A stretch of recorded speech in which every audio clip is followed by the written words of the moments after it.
Poor girl saves millionaire from burning Mustang. At hospital, she discovers he's her real father. Before we dive in, let's light up this comment section with hearts from every corner of the world. The morning sun painted golden streaks across Highway 41, where 7-year-old Lucy Carter knelt beside their weathered roadside stand, carefully arranging mason jars of homemade strawberry jam. Her small fingers worked with the precision of someone far beyond her years, each jar positioned, just so to catch the light. "Lucy, honey, don't forget the price tags," called her grandmother Mabel from the cottage porch, her voice carrying the gentle authority that had shaped Lucy's confident spirit. "Already done, Grandma," Lucy chirped back, her dark curls bouncing as she stood to admire her handiwork. At 7 years old, Lucy possessed an unusual self-assurance that made adults do double takes.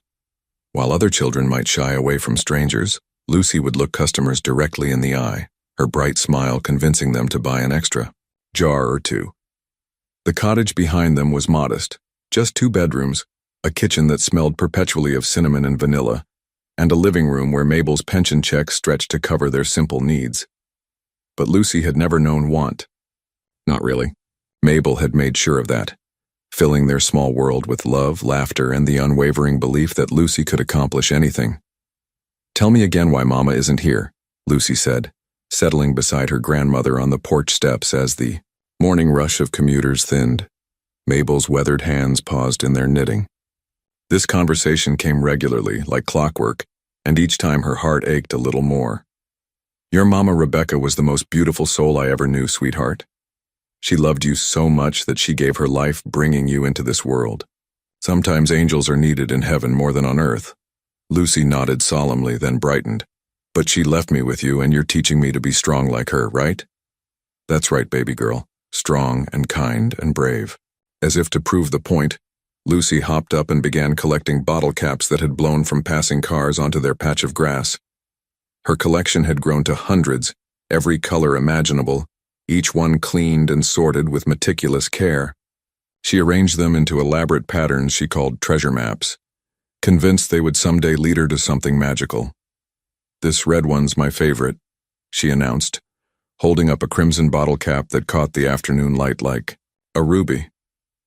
"It's going to be the most important one of all." Mabel smiled, though something flickered behind her eyes. A shadow Lucy was too young to recognize as worry. "I'm sure it will be, honey. I'm sure it will be." As the day wound down and they packed up their unsold jars, neither of them could have imagined that tomorrow would bring a twist of fate that would change everything. That Lucy's brave heart and that special red bottle cap would soon collide with destiny in the most unexpected way.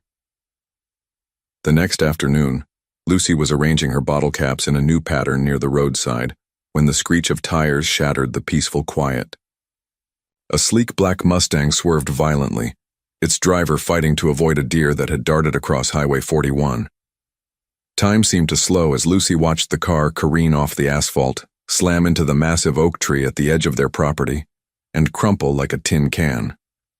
Steam hissed from the crushed hood, followed by the ominous orange glow of flames. "Grandma!" Lucy screamed, but she was already running toward the wreckage.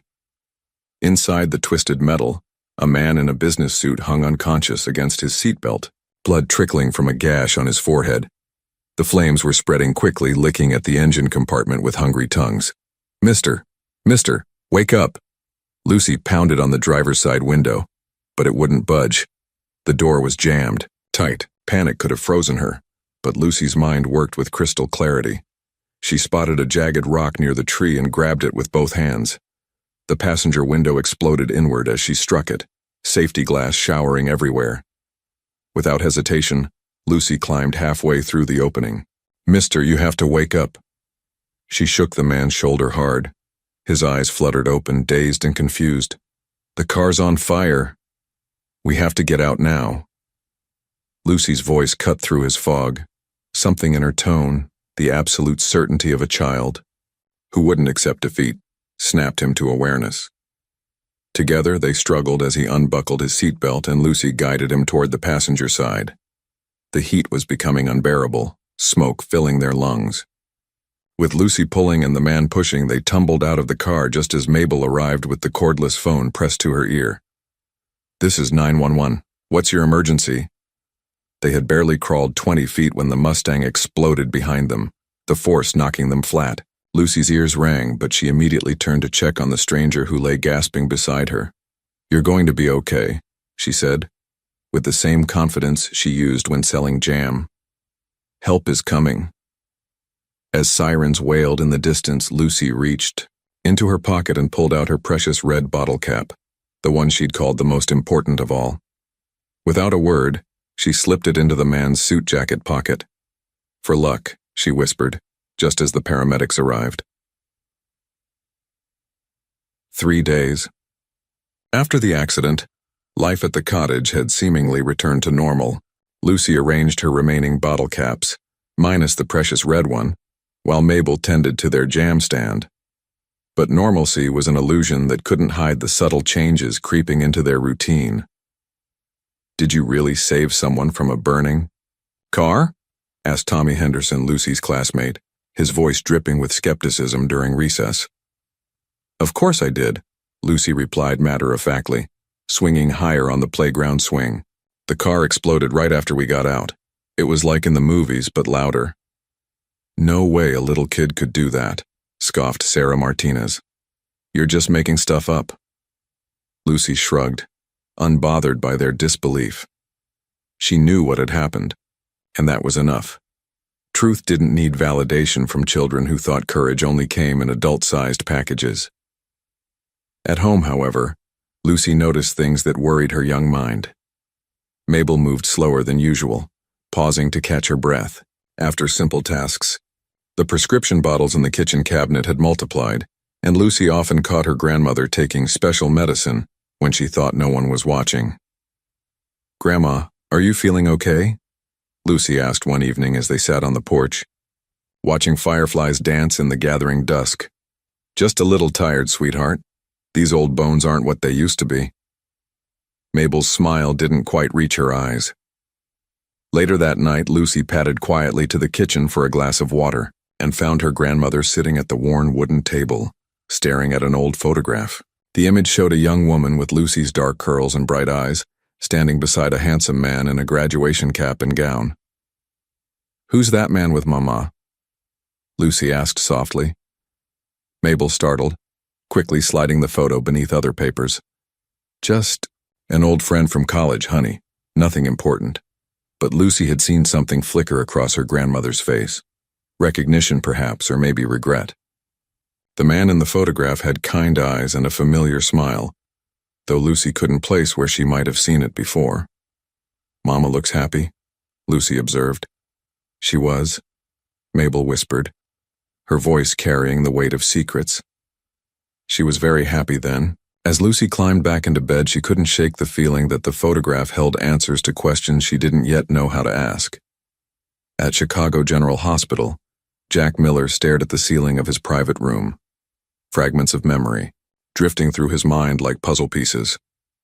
The doctors said he'd suffered a concussion, but his recollections of the accident remained frustratingly hazy, except for one crystal-clear image: a small girl with determined dark eyes, pulling him to safety. "Mr. Miller?" Dr. Patricia Hoffman entered with a clipboard, her expression unusually serious. "We need to discuss something unexpected that came up during your treatment." Jack shifted uncomfortably. "Is there a problem with my recovery?" "No, nothing like that. As part of our regional genetic study, we analyzed your blood sample. The database flagged an interesting match."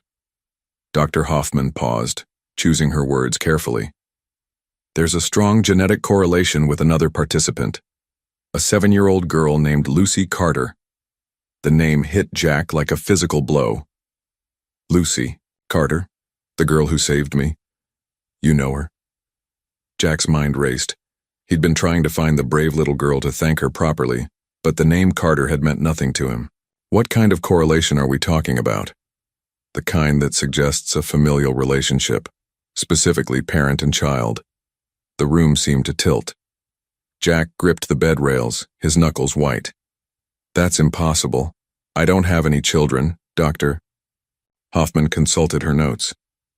"According to our records, Lucy's mother was Rebecca Carter, maiden name Thompson. She died in childbirth 7 years ago. Rebecca Thompson.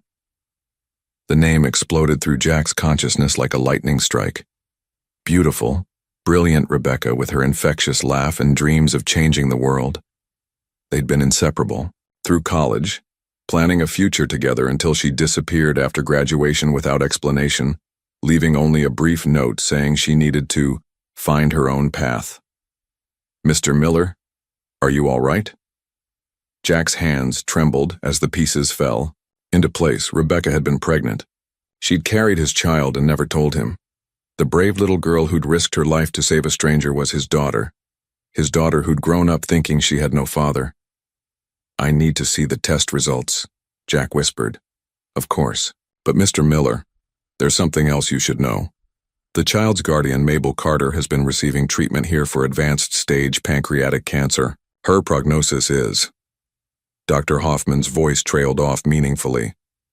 Jack closed his eyes, overwhelmed by the cosmic irony.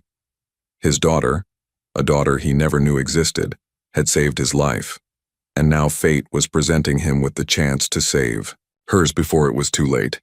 Jack's discharge from the hospital felt surreal. Within hours of learning about Lucy, his trusted assistant Marcus had transformed from scheduling meetings to conducting the most important investigation of Jack's life. "The records are all here," Marcus said, spreading documents across Jack's downtown office desk.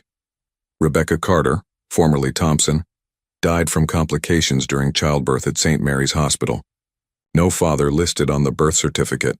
The child has been raised entirely by her maternal grandmother. Jack studied Lucy's school photograph with trembling hands. The resemblance was undeniable. She had his determined jawline, Rebecca's expressive eyes, and a combination of their features that created something uniquely beautiful. "What about the grandmother's condition?" Jack asked, though he dreaded the answer. "Terminal.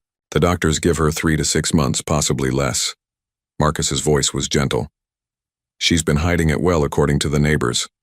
Still running that little roadside stand, still caring for Lucy like nothing's wrong."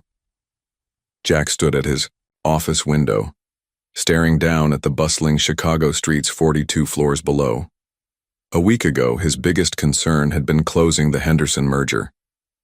Now he was grappling with the existence of a daughter he'd never known and the approaching loss of the only parent she'd ever known. Why didn't Rebecca tell me? The question that had tormented him since Dr. Hoffman's revelation burst out. "We talked about everything. Marriage, children, our future." "Maybe she thought you weren't ready," Marcus suggested carefully. "You were pretty focused on building the company back then. 90-hour weeks, constant travel." The words stung because they held truth. At 25, Jack had been consumed by ambition, determined to prove himself in his father's investment firm. He'd loved Rebecca deeply, but had he shown her that she and their future family would come first? "I need to meet with the grandmother before approaching Lucy," Jack decided. "If Mabel Carter has been protecting my daughter for 7 years, she deserves explanations, not surprises." Marcus nodded. "I'll arrange it discreetly, but, Jack, are you prepared for what this means? Taking custody of a 7-year-old will change everything about your life." Jack touched the red bottle cap he'd found in his suit jacket, Lucy's gift of luck that had somehow brought them together. "Marcus, that little girl saved my life without knowing who I was. Maybe it's time I returned the favor." Jack's hands shook as he knocked on the cottage door. Through the window, he could see Mabel Carter moving slowly toward the entrance, her frail frame betraying the illness she'd hidden so well. "Mr. Miller." Her voice held no surprise, only resignation. "I wondered when you'd come." "You knew who I was during the accident?" Mabel stepped aside, gesturing him into the modest living room. "Rebecca kept your picture. You haven't changed much." Her eyes held decades of carefully guarded secrets. "She made me promise only to contact you if something happened to me, and Lucy had nowhere else to go." "Why didn't she tell me herself?" The question tore from Jack's throat. She was scared. Mabel settled heavily into her worn armchair. "Rebecca saw how consumed you were with building your empire. She convinced herself that a baby would be an inconvenience, something that would make you resent her eventually." Jack sank onto the small, sofa surrounded by evidence of Lucy's life, her artwork taped to the refrigerator, bottle caps arranged in careful patterns on the coffee table, the lingering scent of homemade jam. She was wrong, he whispered. I know that now. Mabel's smile was sad but genuine. The way you've been searching for Lucy since the accident, the concern in your voice when you called. Rebecca would have seen it too, given time. How long do you have? Weeks, maybe a month if I'm lucky. Mabel's matter-of-fact tone couldn't mask the pain beneath. I've been trying to prepare Lucy without frightening her, but 7-year-olds shouldn't have to face losing their whole world. The front door burst open, and Lucy's voice filled the cottage. Grandma, I'm home. Mrs. Peterson gave me extra apples.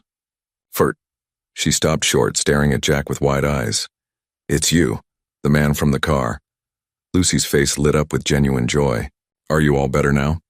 Did my lucky bottle cap help? Jack's throat constricted. Yes, sweetheart. It helped very much. Lucy, Mr. Miller brought you something, Mabel said gently. Jack produced the art set Marcus had suggested, watercolors, brushes, and pristine white paper. Lucy's eyes grew round with wonder. This is for me? Really? She immediately began examining each item with the reverence of someone who'd never owned anything so fine.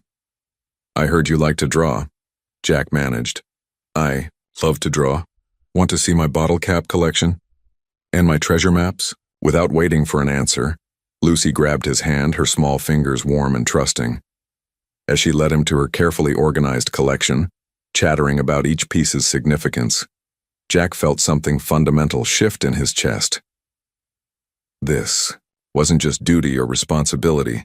This was love, instant and overwhelming for the brave little girl who'd already changed his life in ways he was only beginning to understand. Over the following weeks, Jack became a fixture at the cottage. He'd arrive after work with groceries, help Lucy with homework, and sit quietly with Mabel during her increasingly difficult days. The pretense that he was simply a grateful accident victim had naturally evolved into something deeper.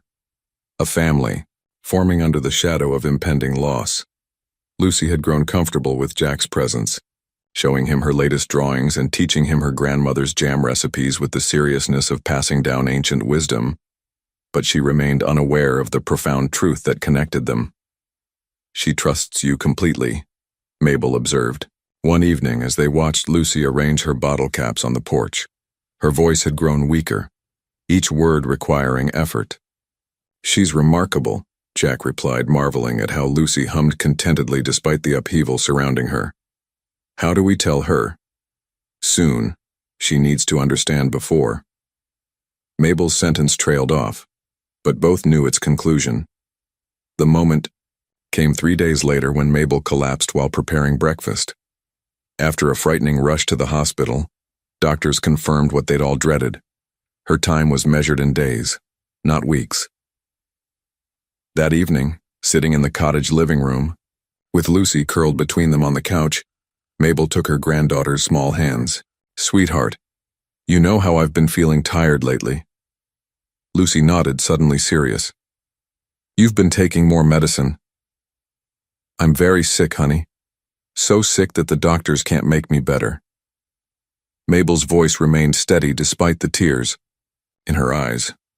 And that means you'll need someone else to take care of you. Lucy's grip tightened. But I want to stay with you. I know, baby girl. But remember how we always talked about how strong and brave you are? Mabel glanced at Jack, who nodded encouragingly. Mr. Miller isn't just our friend. He's your daddy, Lucy. Your real daddy. The silence stretched endlessly. Lucy looked between them, processing this revelation with the same careful consideration she gave her bottle cap arrangements. My daddy? She whispered. Yes, Jack said softly. I didn't know about you before, but now that I do, I want to take care of you, if that's okay with you. Lucy studied his face intently. Will you teach me to drive when I'm older and help me with math homework and make sure I eat vegetables even when I don't want to? Every single thing, Jack promised, his voice thick with emotion. Lucy nodded solemnly. Okay. But can I bring my bottle caps and Grandma's recipes? Everything that's important to you comes with us, Jack assured her. As Mabel drifted off to sleep that night, Lucy whispered to Jack, "I'm scared, but I'm ready for our new chapter. Grandma taught me that being brave doesn't mean you're not scared. It means you do what needs to be done anyway." 2 weeks after Mabel's funeral, a small, dignified service where Lucy had stood with quiet composure, clutching her grandmother's favorite shawl, Jack's penthouse elevator climbed toward a new beginning. Lucy pressed her face against the glass walls, watching Chicago shrink below them. "Are we really going to live in the clouds?" she asked, her voice small in the vast elevator. "Just about," Jack smiled, though his stomach churned with nerves. Social services had approved his custody petition, but paperwork couldn't prepare him for the reality of becoming an instant father. The elevator opened to reveal 42 floors of luxury that made Lucy's eyes widen. Floor-to-ceiling windows showcased the city skyline, while marble floors gleamed under crystal chandeliers. Everything was pristine, expensive, and utterly foreign to a little girl who'd spent her life in a 2-bedroom cottage. "Senor Miller, and this must be Lucy." Mrs. Rivera, Jack's longtime housekeeper, emerged from the kitchen with flour-dusted hands and a warm smile. "I've been preparing all morning for your arrival, mija." Lucy instinctively moved closer to Jack, overwhelmed by the grandeur surrounding her. "I prepared a special room just for you," Jack said, leading her down a hallway lined with abstract art. He opened a door to reveal a bedroom decorated in soft blues and yellows, with a window seat overlooking the lake and a specially built shelf for her bottle cap collection. "This is all mine?" Lucy whispered, stepping carefully across the plush carpet as if afraid to disturb something. "Every bit of it." Jack knelt beside her. "Your bottle caps can go right here on this shelf, and there's space for all your art supplies." Lucy nodded but remained quiet, setting down the small suitcase that contained her few possessions. She arranged her bottle caps methodically, recreating the familiar patterns that had comforted her at the cottage. As she worked, Jack noticed her hands trembling slightly. That night, after Mrs. Rivera had served a dinner that Lucy barely touched, Jack helped her settle into her new room. She wore her grandmother's shawl over her pajamas and held it close as she climbed into the enormous bed. "Good night, Lucy," Jack said softly from the doorway. "Good night, Daddy." The word hung in the air, tentative but genuine. Jack closed the door and stood in the hallway listening. Soon, soft crying filtered through the walls, the sound of a brave little girl finally allowing herself to grieve in private. Jack sat on the floor outside her door, his back against the wall. He couldn't take away her pain, but he could be near. Inside, Lucy eventually fell asleep clutching Mabel's shawl, her bottle caps arranged on the nightstand like tiny sentinels watching over her dreams. The first month of their new life together unfolded like a careful dance between two people learning each other's rhythms. Jack had rearranged his entire world, scaling back his work hours, attending parenting classes that made him feel like a bewildered student, and consulting child psychologists who assured him that adjustment took time. "I got lost again," Lucy announced one morning, emerging from what Jack had thought was the bathroom. "This place is like a maze." She'd somehow ended up in his home office, surrounded by financial reports and the serious leather furniture that suddenly seemed intimidating, rather than impressive. Jack found her sitting in his executive chair, spinning slowly while studying the city view. "Maybe we need a map," Jack suggested, remembering her love of creating treasure maps with her bottle caps. Lucy's face brightened. "Can we make one together?" They spent the afternoon creating a whimsical floor plan, with Lucy drawing little pictures to mark each room: a tiny bed for her bedroom, a stack of books for the library, a chef's hat for the kitchen where Mrs. Rivera worked her magic. "What's this room for?" Lucy asked, pointing to Jack's rarely used formal dining room. "Fancy dinners, I suppose. Can we eat breakfast there tomorrow? It looks lonely." Jack realized that in 7 years of living in the penthouse, he'd never once considered whether rooms could feel lonely. "Of course we can." Lucy insisted on helping Mrs. Rivera with household tasks, despite both adults' protests. She'd stand on a step stool to wash dishes, her small hands careful with the expensive china, chattering about her day at her new school. "The kids are different here," she confided to Jack one evening as they worked on homework at the kitchen island. "They talk about things I don't understand, horse riding lessons and vacation houses." "Are they unkind to you?" "Not mean, exactly. Just, we don't have the same words." Lucy concentrated on her math problems, then looked up. "But I taught Maria about bottle cap treasure maps at recess. She thought they were neat." Jack marveled at her resilience. Where another child might have been overwhelmed by the social differences, Lucy simply adapted, finding connections wherever possible. Their bedtime routine had evolved into something sacred. Lucy would show Jack her daily artwork, usually scenes, from her memories of the cottage or new observations about her penthouse life. He'd learned to look closely, understanding that her drawings were how she processed the enormous changes in her world. "This one's us," she said one night, holding up a picture of two stick figures holding hands in front of a tall building. "We look happy."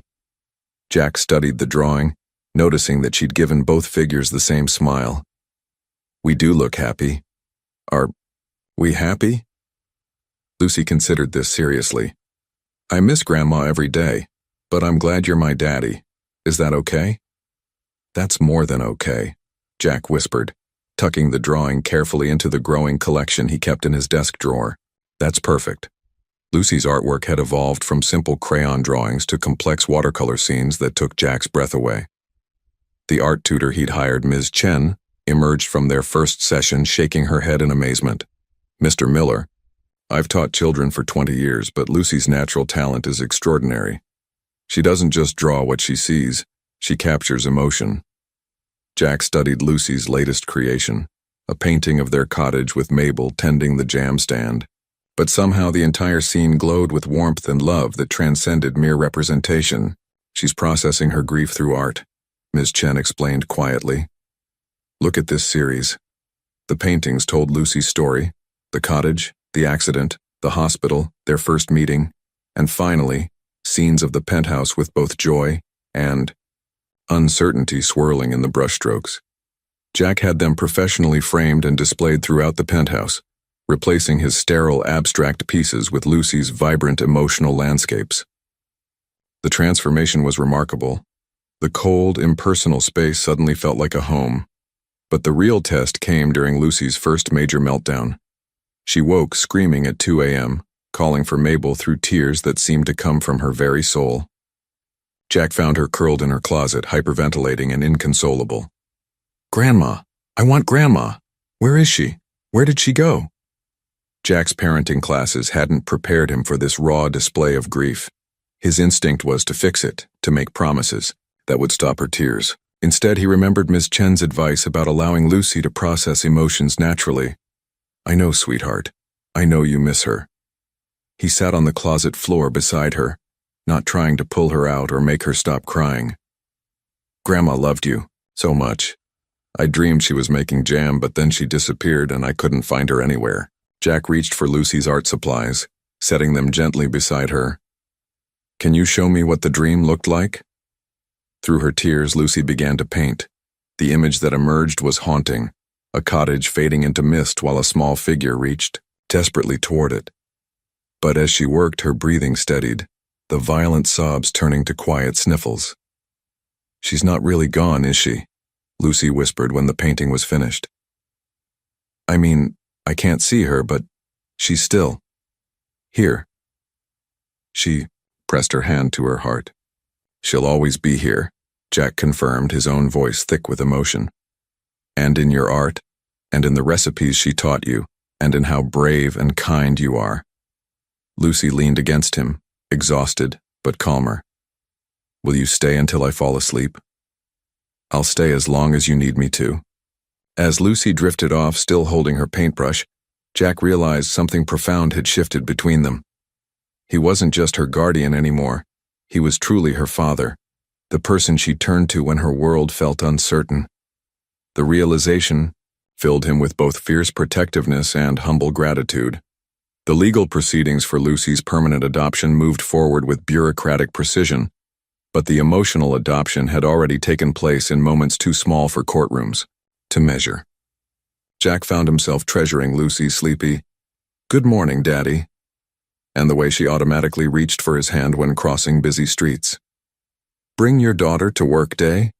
Marcus suggested one Thursday morning, noticing Jack's reluctance to leave for an important client meeting. "She has school," Jack protested, though the idea appealed to him more than he'd admit. "It's a teacher planning day. Lucy told Mrs. Rivera yesterday." Marcus grinned. "You're not the only one who pays attention to her schedule." An hour later, Lucy sat in Jack's executive conference room, quietly working on homework while Jack conducted his meeting. She'd promised to be invisible, but her presence transformed the atmosphere entirely. His usually ruthless business associates found themselves smiling at her polite, "Excuse me," when she needed to sharpen her pencil. "That's your daughter?"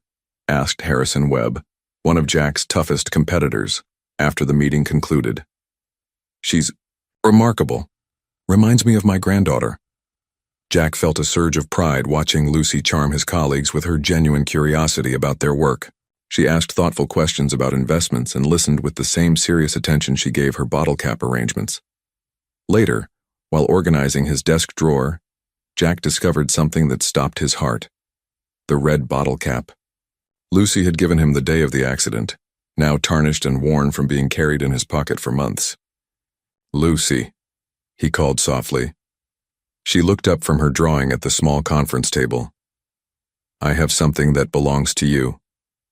Her eyes widened when she saw the familiar red cap. "My lucky bottle cap.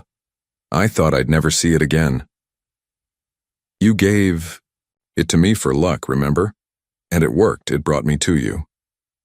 Jack had the bottle cap professionally mounted on a keychain, presenting it to Lucy that evening at dinner. Her reaction was everything he'd hoped for and more. She clutched it to her chest with tears in her eyes. "Now we both have luck," she whispered.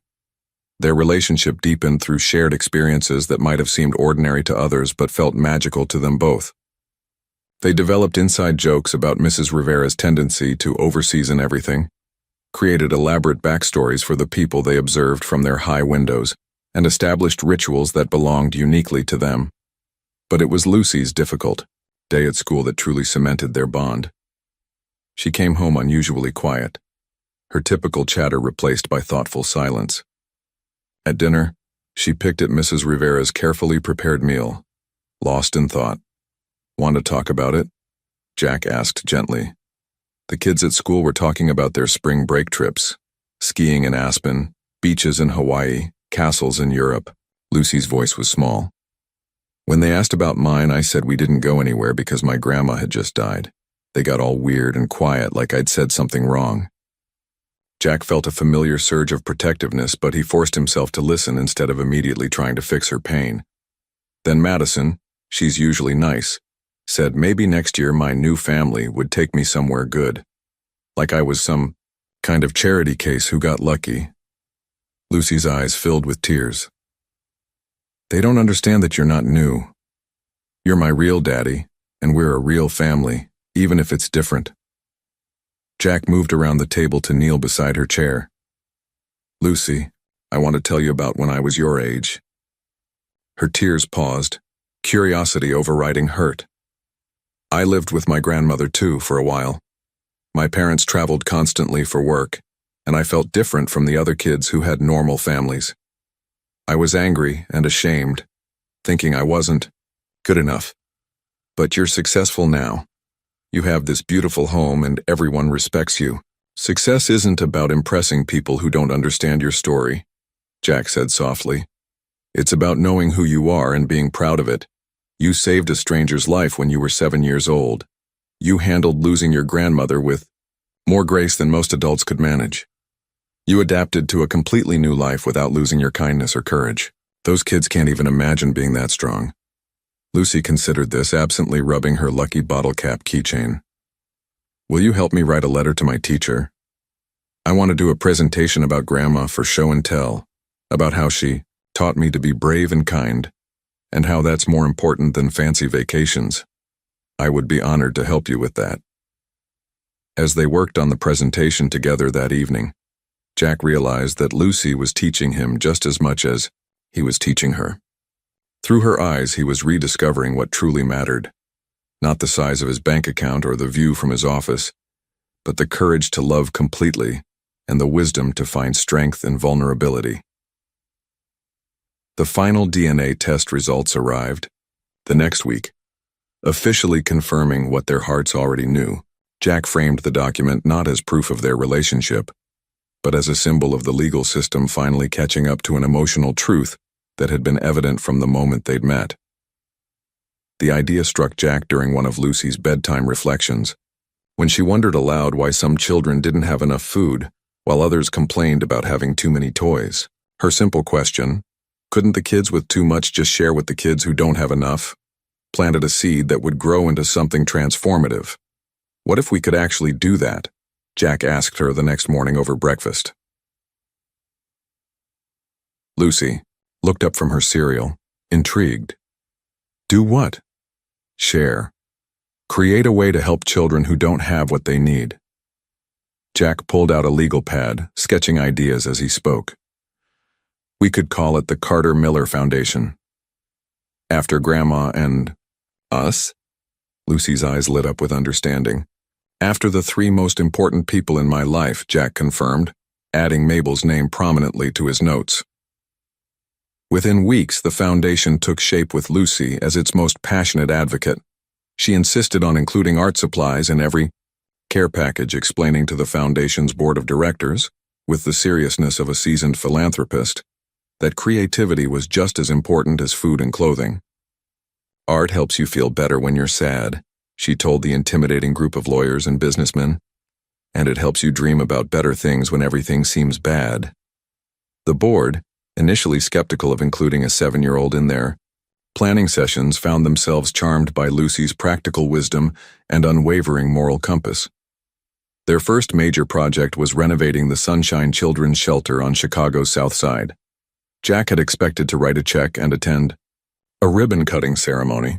Instead, Lucy insisted they visit first to understand what the children actually needed. Hello, Lucy said simply to the group of wary children gathered in the shelter's threadbare common room. While Jack talked with the administrators, she sat, cross-legged on the floor, and began arranging her bottle caps in familiar patterns. Within minutes, she was surrounded by curious faces. What are those? Asked a boy about Lucy's age, his clothes too small and his eyes too old. Treasure maps, Lucy explained. Each one tells a story about where you've been and where you might go. Can we make some? That's why I brought extras. Lucy pulled out a bag of bottle caps she'd been collecting specifically for this purpose. Everyone gets to pick their favorites and create their own map. Jack watched from across the room as Lucy worked her magic, teaching the children not just a craft but a way to find beauty and possibility in discarded things. She listened to their stories without judgment, helped settle disputes over particularly coveted caps, and somehow made each child feel special and heard. She's remarkable, said Ms. Patricia Gonzalez, the shelter director. Most adult volunteers come here feeling sorry for our kids. Your daughter sees them as equals. She knows what it's like to have her world change overnight, Jack replied, his throat tight with pride. When the renovation began 3 months later, Lucy was involved in every decision. She insisted on bright colors instead of institutional beige, reading nooks instead of sterile study areas, and a dedicated art room with supplies that would never run out. Every child should have a place where they can make something beautiful, she declared during a planning meeting, sketching her vision with the same careful attention she gave her bottle cap arrangements. The transformation was remarkable. The once dreary shelter became a warm, welcoming space where children could heal and hope. Lucy donated half of her bottle cap collection to stock the art room, carefully selecting pieces that held special meaning. This blue one was the first, one I found after Daddy saved me from the accident, she explained to Marcus, who was documenting the donation for the foundation's records. And this green one was Grandma's favorite because it reminded her of spring. Are you sure you want to give them away? Marcus asked gently. They're not going away, Lucy said with conviction. They're going to help other kids make their own treasure maps. That's what Grandma would want. The official opening of the renovated shelter drew media attention that Jack carefully managed to protect Lucy's privacy while highlighting her vision. But it was the private moments that mattered most. Watching Lucy teach a shy 6-year-old how to sort bottle caps by color, seeing her comfort a teenager who'd aged out of foster care, observing her natural ability to connect with children from all backgrounds. "Why do you think helping other kids is so important?" Jack asked her one evening as they reviewed foundation applications. Lucy considered the question with her characteristic thoughtfulness. "When Grandma was sick, I felt really alone, even though she was still there. And when she died, I felt like the whole world had forgotten about me. But then you came and Mrs. Rivera, and suddenly I wasn't alone anymore."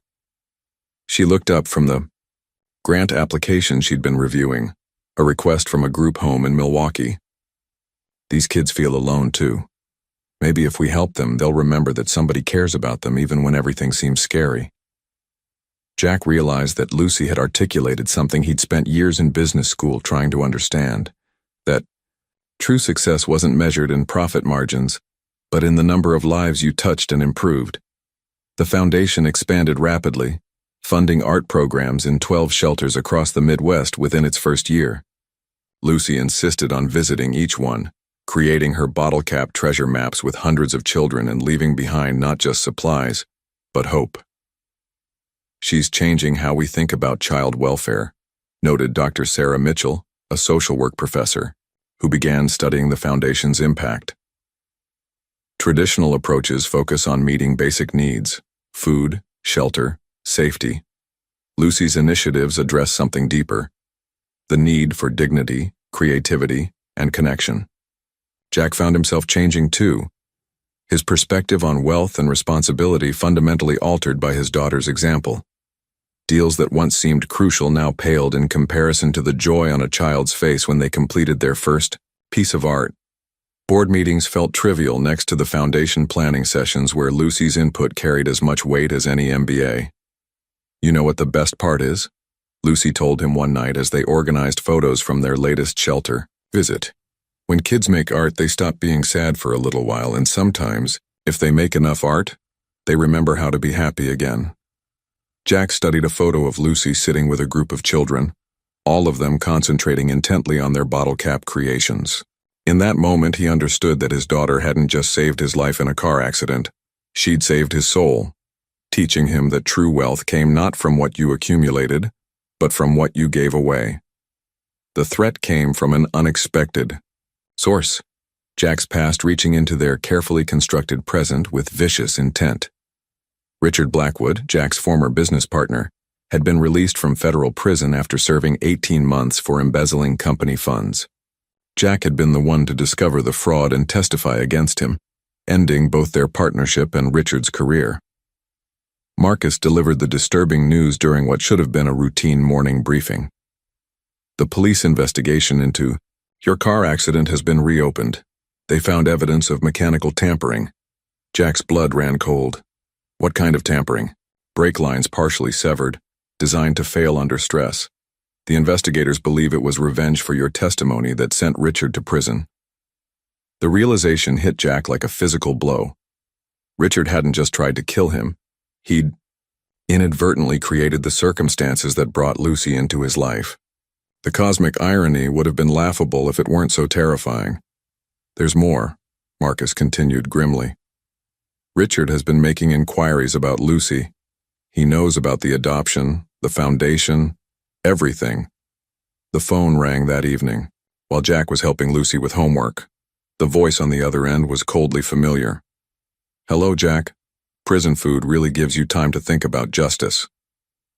Jack moved quickly to the kitchen, away from Lucy's innocent presence. "Richard, what do you want?" "What you took from me. My reputation, my freedom, my future." Richard's laugh was bitter. "But I've discovered you have something much more precious now. A little girl who depends on you completely. If you go anywhere." "Near Lucy, relax, I'm not a monster, but I am a desperate man with nothing left to lose. Unless you want social services to receive detailed allegations about your fitness as a father, you'll transfer $5 million to the account I'm about to give you." The line went dead, leaving Jack shaking with rage and fear. Within hours, Marcus had contacted both the FBI and Jack's security team, but the damage was already done. Richard had filed false reports alleging Jack's neglect and inappropriate behavior toward Lucy. While the claims were baseless, they triggered mandatory investigations that threw their lives into chaos. Lucy sensed the change immediately. "Why are there men in suits asking Mrs. Rivera questions?" she asked that evening, her bottle cap keychain clutched tightly in her small fist. Jack knelt beside her, choosing honesty over false reassurance. "Someone is trying to cause trouble for our family, but we're going to be okay because we have the truth on our side." "Is it because of me? Because I'm different from other kids?" "No, sweetheart. It's because of me. Something that happened before I knew you existed. But nothing will separate us. I promise." The nightmares returned that night, and Jack found himself once again sitting outside Lucy's door, listening to her frightened whimpers and feeling powerless to shield her from adult cruelties she shouldn't have to understand. The breakthrough came when Marcus's investigation uncovered Richard's full plan, including recorded conversations where he admitted to the car tampering and his current extortion scheme. The FBI arrested him at his motel, ending the threat but leaving emotional scars that would take time to heal. "Is the bad man gone forever?" Lucy asked, after Jack explained that Richard could no longer hurt them.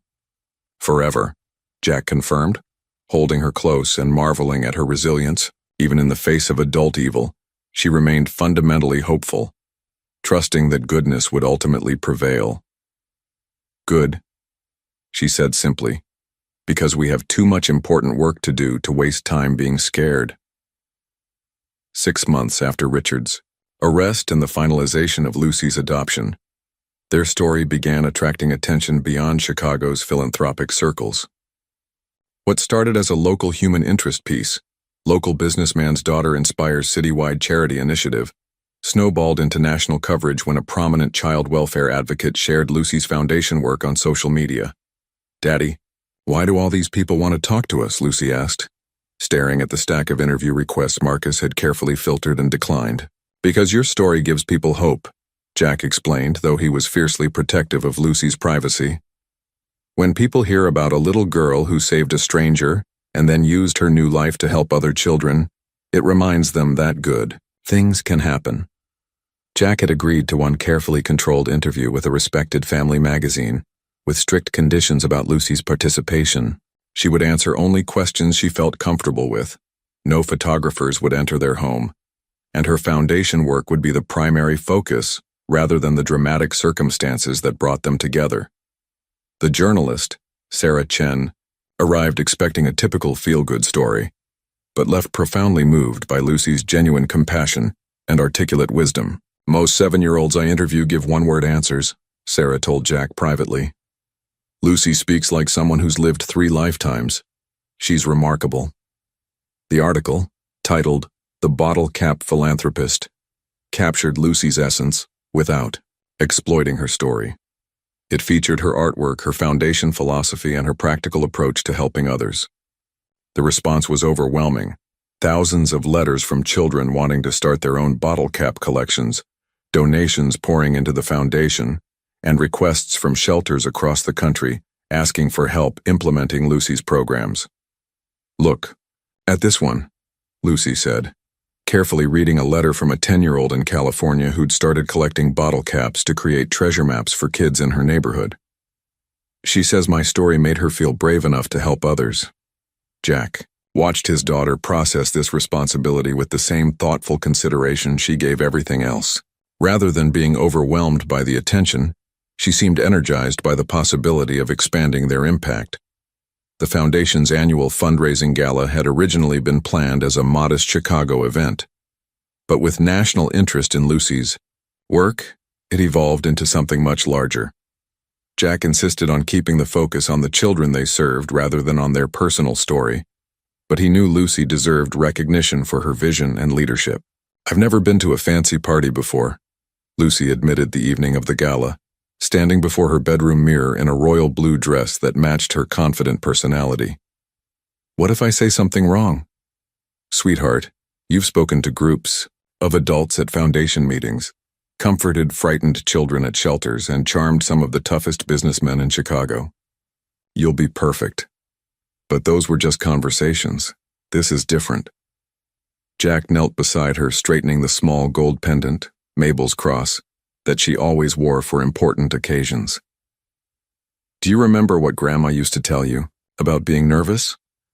She said butterflies in your stomach just mean something matters to you," Lucy recited, her voice growing steadier. "And what did she say to do with those butterflies? Use them to fly higher than you thought you could." The grand ballroom of the Palmer House Hotel had been transformed into a showcase for the children's artwork from all 12 foundation-supported shelters. Lucy had insisted that every piece be displayed prominently, creating a gallery that told stories of hope, resilience, and creativity flourishing despite difficult circumstances. As guests arrived, a mixture of Chicago's elite, social workers, shelter administrators, and some of the older children from their programs, Lucy moved through the crowd with natural grace. She remembered names, asked thoughtful questions, and somehow made everyone feel like the most important person in the room. "Lucy, can you tell us about this painting?" asked Margaret Hoffman, one of Chicago's most prominent philanthropists, stopping before a vibrant piece created by a 6-year-old from the Sunshine Shelter. "That's by Maria. She told me this is what happiness looks like, all the colors mixed together but still beautiful. She made it after she learned that her foster family wants to adopt her." Lucy's explanation was simple but profound, capturing both the child's joy and the deeper meaning of art as expression. The formal program began with Jack addressing the crowd, but it was Lucy's brief speech that left the audience spellbound. "When I was little, well, littler than I am now," she began, earning gentle laughter, "my grandma taught me that everyone has something beautiful inside them, but sometimes it gets buried under sad or scary things." She paused, scanning the audience. With the same serious attention she gave her bottle cap arrangements. "The kids we help aren't different from anyone else. They just need someone to help them remember how to find their beautiful things again. Art helps with that. So does knowing that somebody cares about you." Her voice grew stronger as she continued. "My daddy and I are lucky because we found each other when we both needed families. But lots of kids are still looking for their families, or their safe places, or just someone to believe in them. That's why our foundation matters." The applause was thunderous, but Lucy wasn't finished. "If you want to help, you don't have to give money, though that's nice too," she added with a smile that made adults chuckle.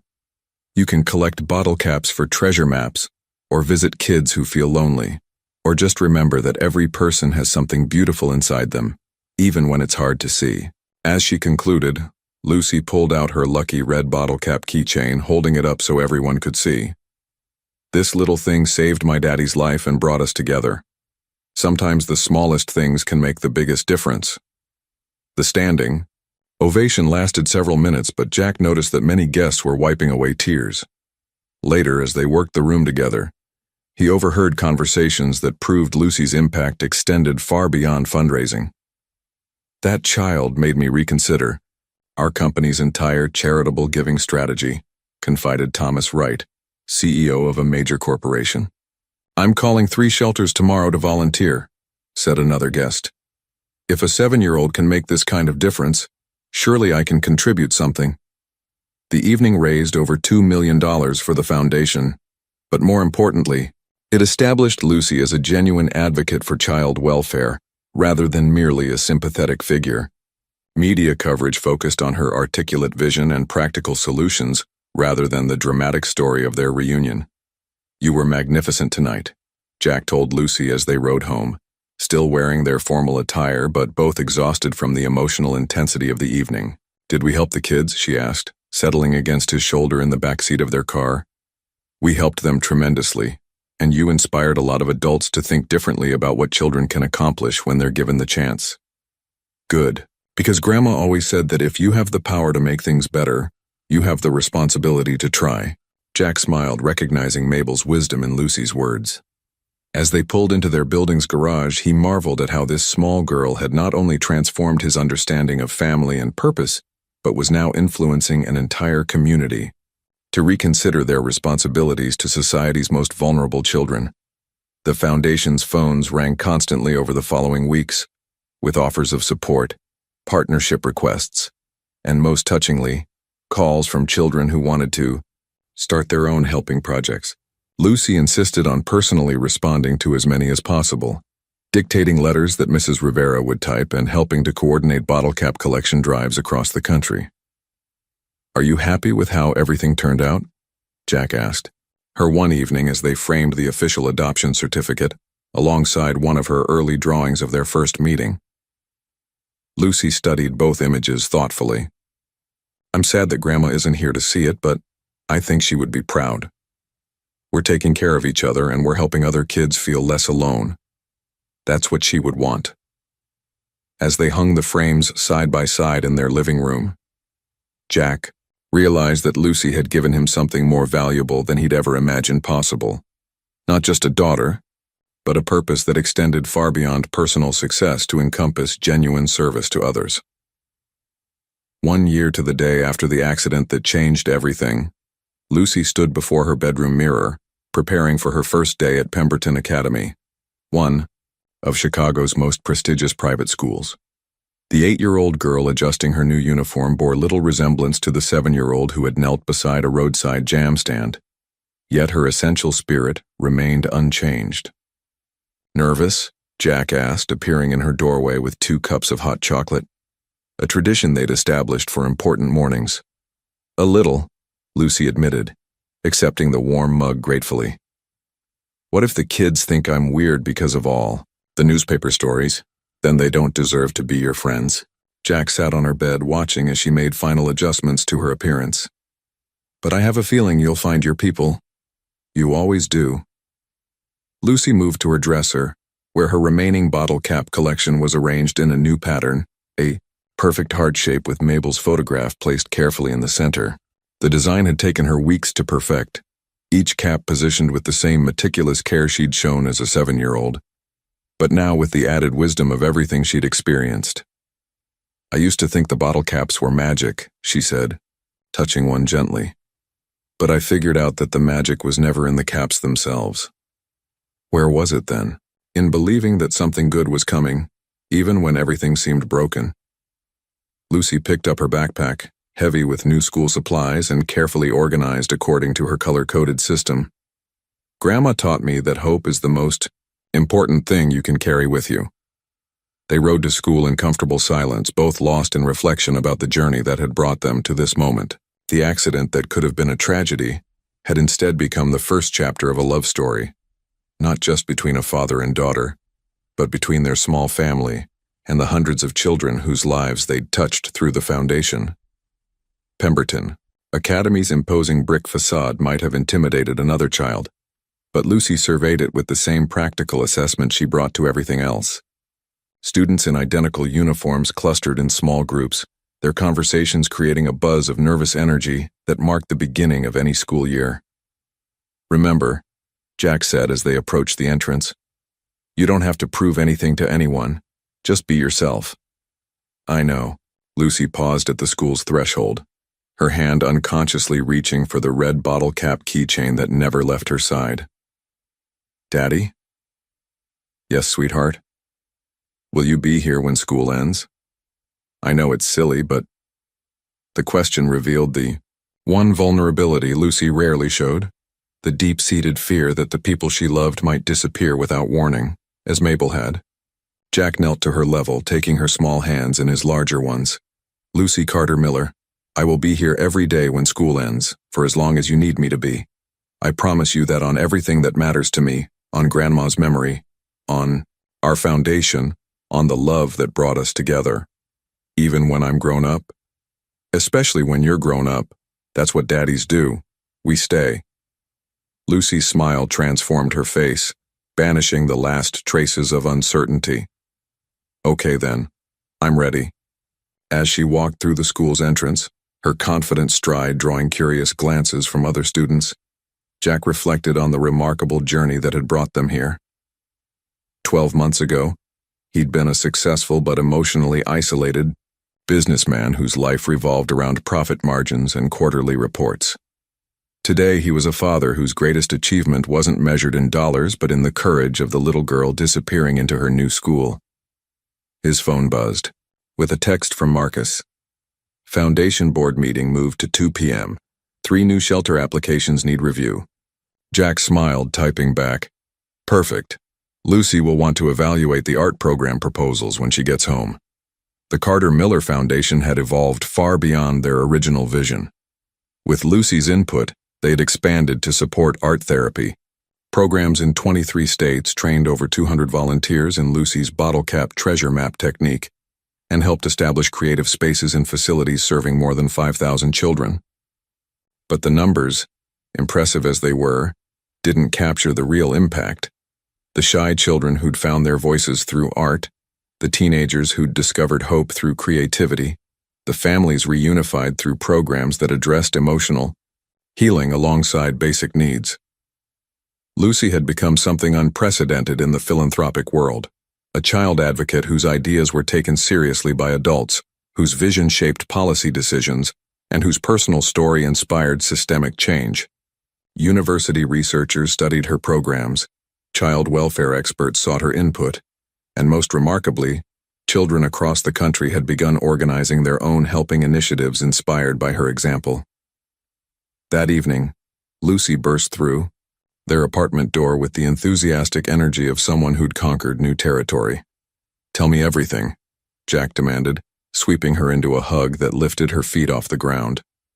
"Mrs. Patterson, she's my teacher, asked if I was the Lucy from the newspapers, and I said yes, but that I hoped we could talk about normal 8-year-old things too.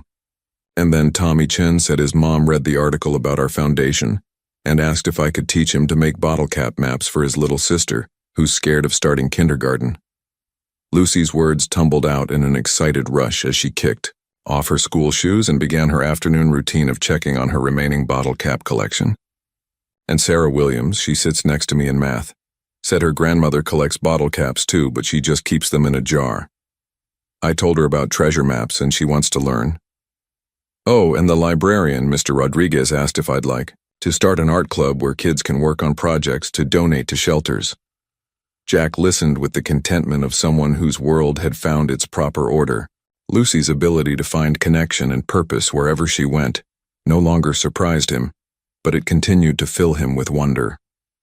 As they worked together on foundation applications that evening, Lucy carefully reviewing requests from children's programs while Jack handled the financial details, he marveled at how completely their lives had intertwined. They functioned as true partners now, each bringing unique strengths to their shared mission of helping children find beauty and hope in difficult circumstances. "This one's from a school in Denver," Lucy announced, holding up an application decorated with children's drawings. "They want to start a bottle cap program for kids whose parents are deployed overseas. Military families move a lot, so the kids could take their treasure maps with them to remember that they belong somewhere. What do you think?" Lucy studied the application with the same serious consideration she'd once reserved for arranging her collection by color. "I think kids who have to say goodbye to their parents for long times need extra magic to carry with them. We should definitely help them." As bedtime approached, Lucy completed her nightly ritual of arranging her bottle caps in their heart pattern around Mabel's photograph. The routine had evolved over the months, becoming less about seeking comfort and more about honoring memory while embracing the future. "Grandma would be amazed by everything we've accomplished," she said softly, touching the frame that held her grandmother's smiling image. "She'd be proud, but not amazed," Jack corrected gently. "She always knew you were capable of changing the world. She just prepared you for it." Lucy nodded, then surprised him by producing a small wrapped package from her school bag. "I made this for you in art class today. It's for our anniversary." Inside was a small painting showing two figures standing beside a burning car, but instead of depicting the accident's trauma, Lucy had transformed it into something beautiful. Golden light surrounded the figures, and the flames had become shooting stars carrying them toward a bright future filled with other small figures, the children they'd helped together. "It's the moment everything began," she explained. "When we saved each other." Jack's eyes filled with tears as he studied the painting, understanding that Lucy had captured something profound about their relationship. They hadn't just found each other, they'd rescued each other from lives that, while comfortable, had been incomplete. "Thank you," he whispered, knowing the painting would join their growing collection of artwork that chronicled their journey together. As Lucy settled into bed, clutching the lucky keychain that had brought them together, Jack sat in his familiar spot outside her door. Not because she needed comfort anymore, but because these quiet moments of watching over her had become precious to him. Through her partially open door, he could see Lucy arranging tomorrow's school clothes with the same methodical care she brought to everything else. At 8 years old, she possessed a remarkable combination of childlike wonder and mature wisdom, able to find joy in simple pleasures while carrying the weight of helping other children find their own paths to happiness. The future stretched ahead of them, filled with school programs to attend, foundation work to expand, and the ordinary, extraordinary moments of a father and daughter building a life together. Lucy would grow up, pursue her own dreams, and eventually create a family of her own. But the bond forged in those crucial months after the accident would remain unbreakable. As Jack finally headed to his own room, he paused at the living room wall where their framed adoption certificate hung beside Lucy's first drawing of their meeting. The legal document and the childish artwork represented the same truth, that families aren't always born. Sometimes they're chosen, rescued, and built one day at a time through love, patience, and the courage to believe that even the most unexpected beginnings can lead to beautiful endings. The brave little girl who'd saved a stranger's life had indeed led them both to something magical, just as her bottle-cap treasure maps had always promised she would.